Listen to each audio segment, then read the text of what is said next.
Pomona oyoka ososola Potiamina ngongo yo Pomona oyoka ososola Pemono Mbote na balandi nyonso tu ya Biblia TV officiel bisika nyonso boza kolanda biso na émission na biso kelelo o tobetaka toujours c'était pour na koloba bateki mai mafuta oyo Yesu Masia benganaka na temple bango nde bazongi po babengana Yesu Masia topesi bino mbote bisika nyonso bozolanda biso na Kinshasa na Congo partout na ba province na biso et aussi na Afrique pe Europe Amérique na Asie mobiki ici asala bino bolamu ndenge bozolanda kelelo ya lelo toza biso moko te bozo constate yango toza na Pasteur Joël oyo topesi mbote ndeko na ngai Hervé mbote merci pour l'invitation.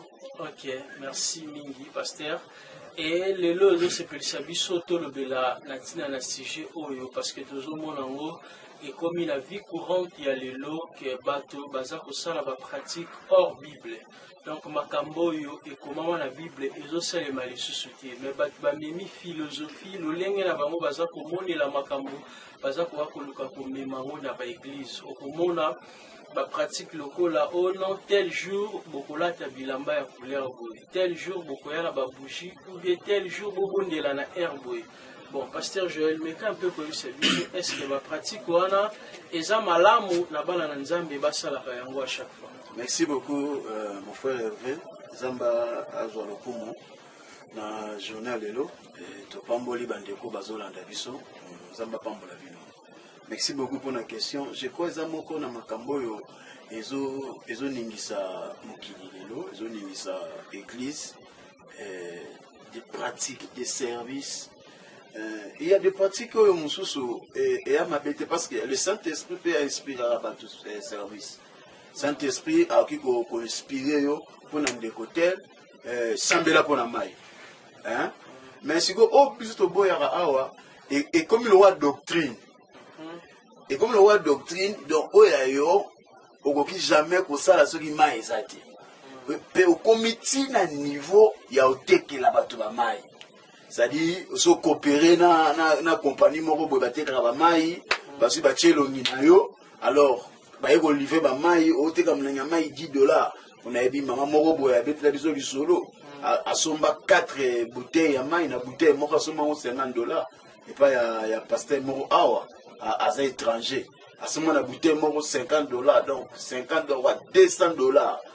À ce moment, la coûte tina domestique, tina domestique na yeke pour bika amela ba maya si ça ba maya lo ezati donc il y a des gens maintenant bazo saela on nenge ya cop o mona cop ça dit cop siko eloko siko ezama de ya koleka cop koti siko na kata sa selos cop koti na kata makamazambe ndeloko siko e bebisi penza ya kozala te cop koti cet espoir qui ko inspirer Nengo sembela pona mutule cet esprit a perçu inspiration pour un service pour na kaoyo bosala boy osali yango pe omoni mutabiki nous avons le témoignage on a prié pour na mutoki molimo na nzamba pembeli ya lobino bosala boy pona sala boy pona mutuana oyebisi pe mutuana sala boy omoni pe mutabiki mais ce n'est pas dit que le kola molimo na nzamba révéla kinga yango que éthique le roi doctrine nanga et on a sikone na baki siko ekomi siko likamba ko muna mutsuka komo luka likondana ya komo luka mbongo naye nde sikoyo elokoyo ememi sikoyo crise ya foi na kati ya bato yango wana parce que yo obenga bato oyesi bango bolata boye bolata noir bolata rouge nde nayebi na église moko batana na kilt moko passer na bango lobi ba célibataire nyonso ya mibali bolata ba costume ya noir moni mobalata soki c'est ba tenue ya mariage quoi so olata ya pembe olati ya pembe ba sœur nyonso ba balite jour ango boya kilt na ba voile ezaka terrible jour ango donc ba quartier pour teninga l'église ba bali ebele donc balati ba voile ba frère balati ba veste balati ba tenue pendant la cérémonie ya mariage sikoyo kilt pesili après des années sœur amoni libale yate frère amoni libale yate yoka maintenant langage na tout ça la coûte service basenga biso to lata boye mais ti lelo pe to mona na biso eloko moko te. Mais pasteur on a le bac eza recommandation nzambe tatindaki. Qui te dit que eza recommandation? Oyebi elo mususu bakomi ko jouer na makasi eza psychologie ya bana nzambe. Ba mosaka na trop na ba esprit ya bana nzambe. Ba bi ke soto lobi boye ba oyoka. Soto lobi boye ba oyoka. Soto lobi boye. Là mususu pe système te na beta service au point que après service oyo ba yoka si service qu'il t'a bon ndenge zekaki wana ba père de feu zangaki. Jamais rata. Jamais ko raté te père de feu zala. Ça dit na beta eloko yo na travailler na psychologie na bango. Quand ba omona bosoko sengi bango offrande tel, au mona ba oyana ba offrande. Ba oyana ba offrande et azu. Ça dit beaucoup de gens ba osala makambu non parce que le Saint-Esprit a inspiré, mais a osala makambu parce qu'avant de bouler. Deuxièmement, misusu ba osala makambu parce qu'à mona tango intel a salaki. À mon qui place Morobe. Donc, Batebele n'ont plus le temps, il y a Kofuka Makoyo Kamoli Monazambe. Oh, le Saint-Esprit parle. Papa Hervé, Nengozawana, Saint-Esprit au Lobilayo, Zamba Solanayo, Nalobakango, Moutounyoso, Bibelobinini. Mes bébés attendent ma voix. Papa Tenanga, donc Moutounyoso, a Koki Koyo Kanzambe. Mais seulement na Motonde a Lukayeba, Nengeni Nizamba Lobelakaye. Parce que le Seigneur a sa façon de parler aux gens. Nengenzamba soularananga. Ya nenga soularana ote. Nengenzamba soularana yo ya nenga soularana te. Donc mutu na mutu ana nengene o ayoke la kanzambe. Donc soko oyoke nzambe mabena biso zanini. Toyoka nzambe te. Petezo développer te sans wana koyoka nzambe. Yango moni ba osaka biso et on se laisse emporter na mo pepenyo soza ko souffler. Ce qui est tel abimi kuna abatunyo subakei mikolo kuna somo alors ce genre de service est bomi kondimana kati abato vous comprenez la salle au service bolati ba voile bolati ba nini mais après des années tu vois que le mariage ne vient pas. Est-ce que loko wana bolati ba voile ba veste loko cérémonie mariage et ça initiation ti o batu ba yebele après temps et les qui liba les oyate, kobo tes oyate, et les gens trouvent ça normal pour dire que non, voilà Nzamba Rosala. Merci beaucoup pour la question. Question moko y a bien makasi. Au moni, ba système mususu ezali bolata rouge, bolata boye. Il y a d'autres personnes le font, l'esprit a inspiré. Il y a d'autres personnes le font, na boule moro boya zo l'art. Avant il y a d'autres personnes le font parce que à monaki yango inter la salaki yepa ya sali yango.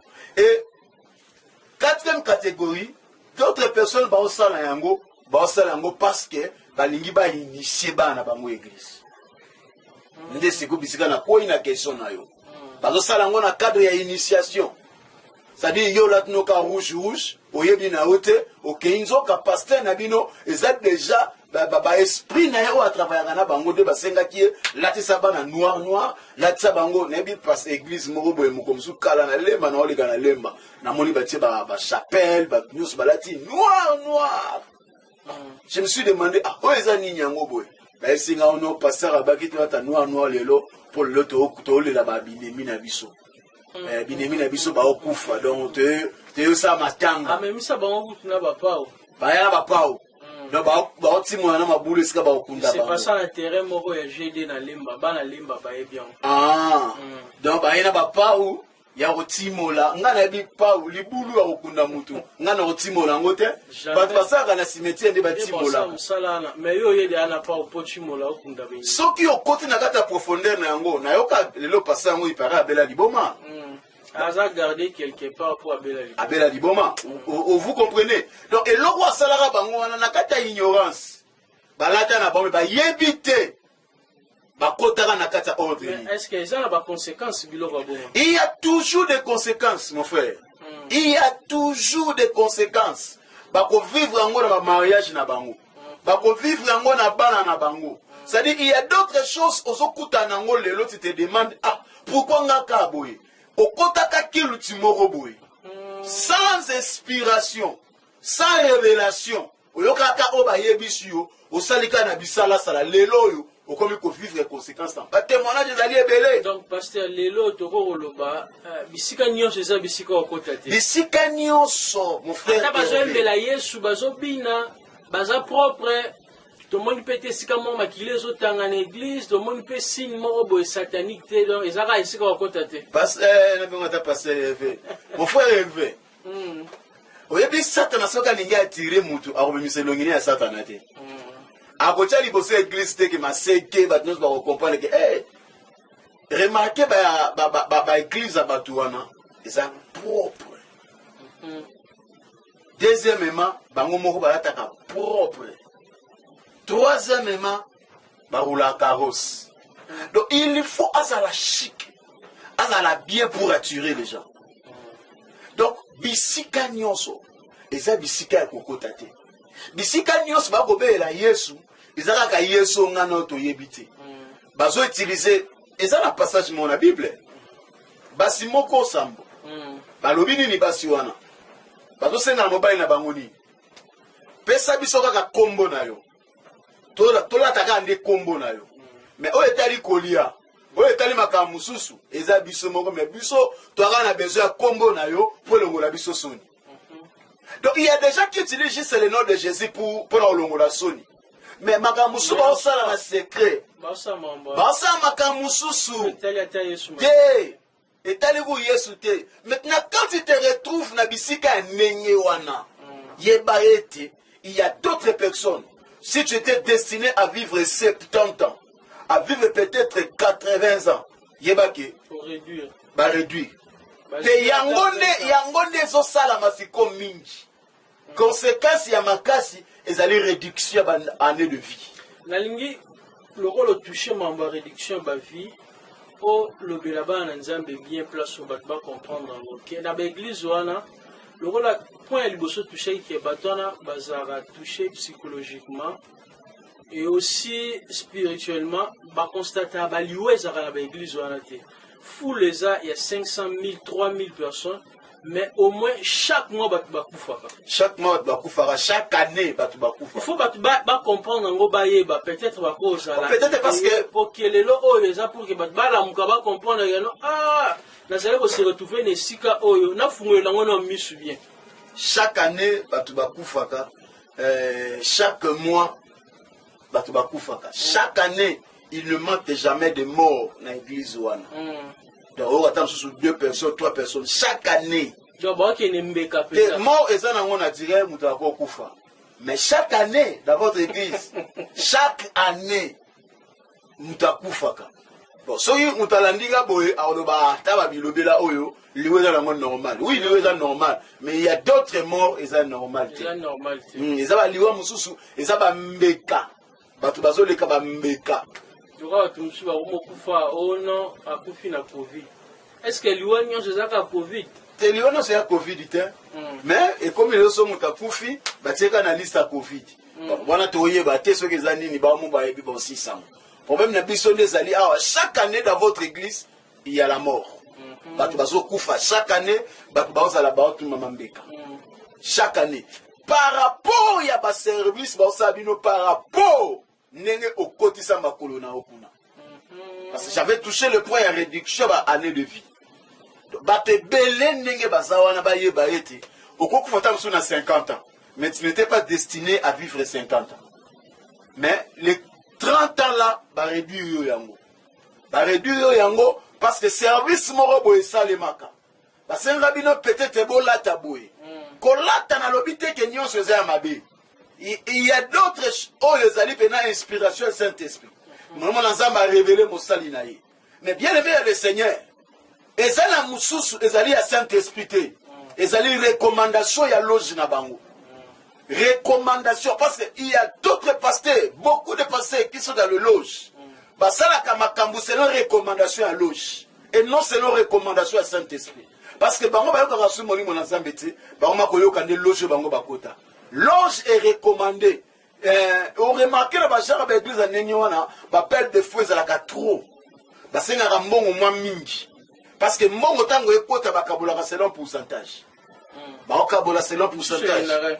Monsieur qui est dans la loge, Donc tant mosusu yo tikala na 60 40 kenda kuna tant yo tikala na 70 30% kenda kuna mosusu pena bakabola ka 50 50 batie pena lichette pia bio juste 50% qui kuna. Donc mais bien aimé vous dans le Seigneur bino o bozolanda biso bozuli baba kolanda biso pour ça la penser attention.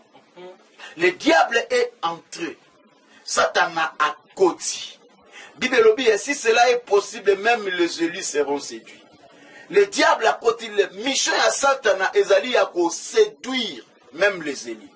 Mission à diable ezali à kolongola ba na nzambe mission na ikulusu. Parce que problème remarqué, pourquoi? Parce qu'il y a trop de problèmes. Difficulté l'équipe. Or, mutazo bosana que malgré problème, n'a fixé qu'à regard n'a pas Yesu. Le Seigneur me donnera la solution. Ok, le Seigneur me donnera la solution. Mais et là, on se fait appeler au bâtiment qui les a témoignage. Aux hommes, on a dit avant même émission, tous autres à la mort. On doit appeler ce témoignage aux autres non voilà, Sodana Zalaki na salaire te, mettant à Benguié, Bishop Wana le bis à Bakota Nanda pour moi la Bobenga. Si bitma ba Benguié tel banque lobby à qui ne rejoint bon. Abiwana bikamate bazope se témoignage oyo ye bishop wana zoloba ozomona na l'église misusu makamani zo salemate mais pas na yezo salema siko makamba bongo bat ba yatendeni soki ba ye bolobi kaza kisi kolanda ba témoignage wana te mais mutazana kimbongo au qui appelle boy pas banque bengi frère Hervé que no ya kozwa mbongo na yo kolanda mo pepe lo yenge ya ba témoignage wana te toyebi mwa mingi na makambo ba témoignage wana eza ba montage olandanga ya ba montage surtout ya moto ozolo balangana ye kutu pena mokonzi ya biloko wana eza ba biloko na bango basalaka bayokani parce que bayebi remarquer bango landa même ba émission na bango mingi basalaka ba émission na bango mingi basalaka o remarquer loko moko ba insisaka makasi na témoignage. Parce que bah yebi, mon frère, à ti point ils sont des stratèges au Saranate. Baza ba stratège à niveau du colo. Nazo yebi sayo, omoni likambuya. Papa, omoni likambuya pe. Na chambre. Mukolo la mbetu be. Eh no modi $500. Olanda wana te. Eza ba kope. Na ebisi yo kope koti fort na makambo Nzambe. Kolanda ba témoignage wana te. Ba pele ba benga ka wana. Muko mususu tozalaka na chaîne moko boye. Tozali na camarade nga passer Blaise. Ndeko moko osala émission. Tokanga bango. Hier c'est émission na radio. Nzo andesiko batu na ya ki na bango, batike na kata voiture, ba vai na sima, na kata car. Ba osa siko ba chan o soka bengi. Papa, tala boy. Yebisa de ono simba boy. Papa nabiki. Yeso ka silisi ale a passer téléphone pa ndeko mususu. A bengi. Donc eza ba gêne na bango parce que ba yebi eloko moko. Pour toi attirer bateau et un témoignage. Le faux témoignage moko boy, mutu mwa zaki na musala te, azui musala. Témoignage moko boy, mutu mwa zako bota te, aboti. Témoignage moko boy, mutu mwa neti ndermo ka bengaka. Papa, babungi simbongo, mbongo bungi. Te mbongo bungi te. Kota na chambre. A côté na chambre. Au moins fait c'est no moko ya couleur ya beige. Bien, papa, oyebi ndenge ni usapende ya Nzambia. Ko moni veste wana beige. Pemena veste avec ya beige. Veste mo ya rouge zana. Usapende ya Nzambia. Fungola veste wana ya rouge tana poche ya kati. Omona afungoli po atela. Papa, mbongo yango na moni mbongo. Tout ça eza ba gêne bango. Omona kaka mutu moko azobenga mais a changer ma voix. A changer ma voix. Abimisi fo mo mukie. Abimisi fo munene. A changer ma voix. Et à bager, parce que yebi qu'avec le témoignage, n'a pas peine, va quoi tirer. Parce que tant qu'on fait n'anda que pas nayo. On est solo. On va aller sur la radio, to la télé, qui moutoura bengi, parce que ça colle lié, si place miracle et salami. Malamoko abibi, loko boy. Olingo viva ngwa live, yaka. Basa makasi na kopé sa ba adresse ba église na bango. On a bataman qui en a. Oh, deuxième chose, église na ye. A kosala tout bureau ezanga te parce que tout et la traité na bureau tout donc ma sœur surtout biso bandeko na biso ya basi nde bozaka bosele saka trop apporter bandeko na nga basi mais bien aimé mes frères tolanda loyenge te ba témoignage tozali koyoka. Tout témoignage n'est pas un vrai témoignage. Il y a des témoignages montés. Il y a des témoignages au bayokani. Donc tout témoignage est un témoignage. Tout miracle est un vrai miracle. Bible le but que va reconnaître biso nzela ba miracle. Mais va reconnaître biso nzela ba mbuma. Bisiko zo sambela mama nanga. Bisiko zo sambela de ronanga mobali. Tikala kaka wana.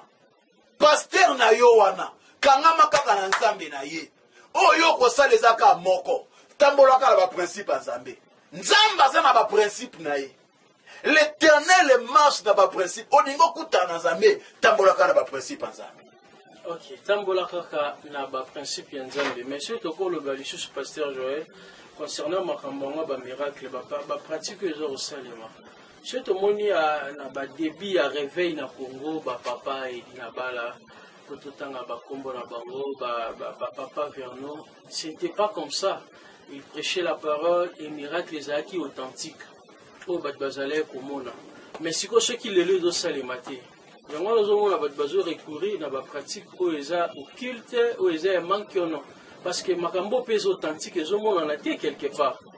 Que nous avons un problème songolo, un défaut moro corporel, à fréquenter l'église, au pasteur, soit à Biki, et au monde peut que full et qui. Mais aujourd'hui, les loyaux, ma pratique, voilà pourquoi les faux, maintenant, ils ont envahir, que les loyaux, place au vrai zabat, on va reconnaître en côté. C'est parce que Bato, va développer mingi na kati na bango, soif, il y a présence en Zambété. Époque aux autres tika molimo na bango za na kimia pe aller à Zam papa Jacques Vernon yendenga na mona na viva muzaidi na bala na viva vraiment c'est wana biso tamsu na tobotamité viva était mais Jacques Vernon vraiment moi j'aime beaucoup ce papa azapenda une bénédiction pour nous soko tali wana les gens avaient besoin parce qu'il na soif mingi nde ya présence en Zambé. Soif mingi nde ya bonzambé. Il y avait le miracle qui s'opérait non programmé. Parce que Moutazo y a une soif à présence en Zambé. Mais ce qui est différent aujourd'hui. Plus de 5000 personnes. Non. Limité au ton là-bas, toi. D'ailleurs, Ngaï. Si Libanda, on est à soif, sur les années. Au moni Ngaï. Na tangi na nga église na tangi mutute mais banda première iti si que suka so na 18e so 17e na ba église ebeleza na ndima ngote ya ba vrai pesa na ngona bakati kuna na bakati eza na ngona limité na bakati mais to mona ba chinzo salema mon frère Hervé lelo yo ba potana muto akufi. Frère Hervé,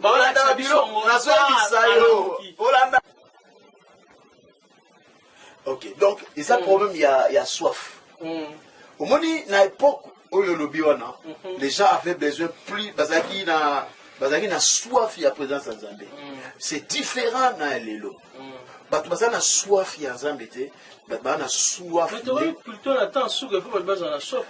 diable sait que nous sommes déjà dans un souka. Soka tiki batwa dans la piste na soufa présence en Zambé, il y a ozanga batu. Il y a un moment a réussi qu'au côté na katsa bateau, soif il y a ba billet matériel. Les choses présentes.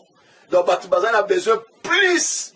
Il y a mis tout cas plus. Il y a un moment a ba jeune mais signé à côté de moto car rapport à la moto. Il y a un moment différence c'est ça kakawana. Batu bazali na nzala nzambe te. Mais batu bazali na nzala ya libala, nzala ya biloka mokili, nzala ya mituka, surtout motuka, surtout kolata. Papa surtout kolata. Nzala ya kolata. Donc à cause de biloko wana, nde yango moni toko vivre penza ba miracle authenticité. To vivre yango te. Mais fini aussi question temps passé aux qui frères, ma papa katana, ma visible, au pantalon toboka babiloko wana mais aussi avancement technologie moi te non changement on appelle ils ont touché la corps du Christ. Gloire à Dieu. Zamba zo lokumu. Omoni technologie ko kina moko changer. Hein? Parce que là monsieur et sali de fois makasi ezali ba matia ba hote ya biso. Ba matia ba hote ya biso ba memeli biso mingi ba posa ya biloko moki. Ozo comprendre? Tala ba matia za ka hote ya makala. Dans ma matia ya malelo, au moins il y a lelo eza plus le matériel. Plus le matériel. Na molongi. Molongi azolo baona eza molongi a abwa kabongo pa biki na quartier, il faut pas sentir rien. Tout aller na souci diable a sentir yo que non, si aux annos dans la présence ensemble. De développer seulement la présence de Dieu en nous. Ayons juste la soif de la présence de Dieu. Okomona makamso ekusama na vie na yo o foxia muti. Et ya yango moko. Présence en Nzambe seulement. Mais, batu banane na posa présence en Nzambe te. Ah, la rumeli pe mingi na église, ah, rien. Ah, la mwana ngelo botika na kinanga kuna. Ah, ok, kuna pour nini? Parce que kuna zo ka ba témoignage. Des témoignages fabriqués. Ah, ok, na ka ba témoignage. Biso do kanga moko. Ah, frère V. Makambo, to moni makambo pe to continuer komona. Donc, à Memaki, frère a posé un logo la Kizengi, à Sameli Ponaye, frère Abiki, si autant ba ozonga, ba beba ina magasin. A libérer mon. Ba beba ina ropo magasin. À libérer là, on est ba yoka na gite. Oh, bon, on peut se gagner en mode yoka na gite. Oh, ba te église ba le hey! Ça me connaît pas, pasteur. Tala kutu muto yaki na ebo de faux témoignages. Donc, il y a un moment où tout ça koloba, kolanda ba témoignage était. Donc, et loko mosusu tolobaki et memi bato mingi na ba posa biloko mokili. Eza matia ba ote ya bisole. Donc, matia e mema bato mingi te na kolukelo nyanzambe, mais mingi ya kolu. Au moins moto muso a ke retraite. Bato minga osambela te ponzamba tondisa na présence na ye. Asambela te ponzambe atondisa ye na nguya na ye, mais mingi omona ye a passer batana prière parce que a luga bien matériel. Ok, pour aller le bien matériel, tout, pour la moi parenthèse, moi, parce que tu comme déjà pour Kinde, na suka émission, pas plus tard qu'une semaine, bah semaine on a ressenti moi voir mon corps à ce qui concerne l'église du futur. Kalate marambo ko bousculer peut changer. Est-ce que la pratique ou ane ko banda wane uzala makambo kaka totanga na Bible ou bien za imagination ya batu? Pesanga tana na landelango. Moi aussi j'avais vu ça, l'église du futur, donc na mona eka ba komi mais non na yo kité makamni ba olobela kuna. Non na yo kité na ko jamais ko toucher loko yo ko lobeloko yo non na yo ki ba moté. J'avais vu ça depuis ce semaine les kakuna na mona ki yango l'église du futur. Na mona yango comme moi l'église du futur, donc non de na quotité na yo ka bango elo ni ba oloba kuna. Donc il faut na yo ka pona comprendre bango. Mais bilongi to mona kuna to yebi yango. Donc ezo tinda bisoto loba o ezaki lelo to beta toujours c'était pour faire réveiller bato pour que ba comprendre la tanini o tozali to zonga na makambo tozali koloba. Voilà pour na ba pratique o ezako salema. Bien aimé, sache-le que non seulement se retrouver la maramba bongo, lequel on y a nzambe le sous malamu. Batulelo ba commis beaucoup plus concentré. Landa, pasteur selon bien matériel au bazar nango parce que pasteur atinda ki moi si na Dubaï na pena tina moi si na Dubaï qui ne kosomba biloko. C'est comme si l'église est comme désorientée par rapport à la mission nango. Comme déjà pour chiter. Oui, Batebele comme désorienté par rapport à la mission Zamba Pesaye. Donc Zamba Pesaye qui est mission et tellement moni marambezo rumelo réseau yate accueilli qu'on se laissé parrainer par Moutoumoro. Parrainage est comment? Ouais, parrainage est comment? Comment ça y est déjà dans ceux qui ont encadré pour que la maman parrainé au il y a tellement de choses, c'est-à-dire parrainage oyo yangonde sali bato mingi bakota na ba loge ba beba. C'est-à-dire à longwe et belé ba longwe na ba mission Nzamba pesa ki bamba. eloko ni elongolisi bango eza pasi. Oh, baokosa na eloko moko nzambe asalaka eloko nyonso ya malamu na ngonga na ye. Moto nyonso azalaka na ta na ye. Soki yo sombi Jeep lelo Hervé nga na obeta libaku te. Mais au moins yo sombi Jeep nga prière na nge changer. Ah nzambe Hervé penza oselanga boye pona nini na bandi kosambela banda kala nazomona te bilanga ya ndunda na bilanga ya café ezaka ndenge moko te. Muta londi ndunda abuka liposo ya café. Mais yo muta café zaka mutema munene zaka la patience. Donc il y a d'autres personnes au landanga tant que yoza bilanga café ça prend du temps. Mais ceux qui au teki yango au pambola mimbala moko. Donc lokola passe tellement les kaki ah tikana kene lokola pasteur wana tiara mingi na kene kokuta naye na kene kosola naye akepe kokuta naye soli naye il est pas proposé. Donc tu vois ce qu'on dit ministère avancé ministère mata si tu acceptes seulement ça directement ministère est pambolami ah bah on a que na réfléchir pas qu'avant de pas réfléchir allez à monique na kene kaka tango akei akoti na baloji wana ebele bakoti loji ndenge wana nakotaka na biloko wana et directement alongo na mission nzamba pesa ki alongo pe mbala mona message on nzamba pesa ki a charger directement message akomi koteya eloko mosusu akomi koteya makambo mosusu akomi na baposa azomema batu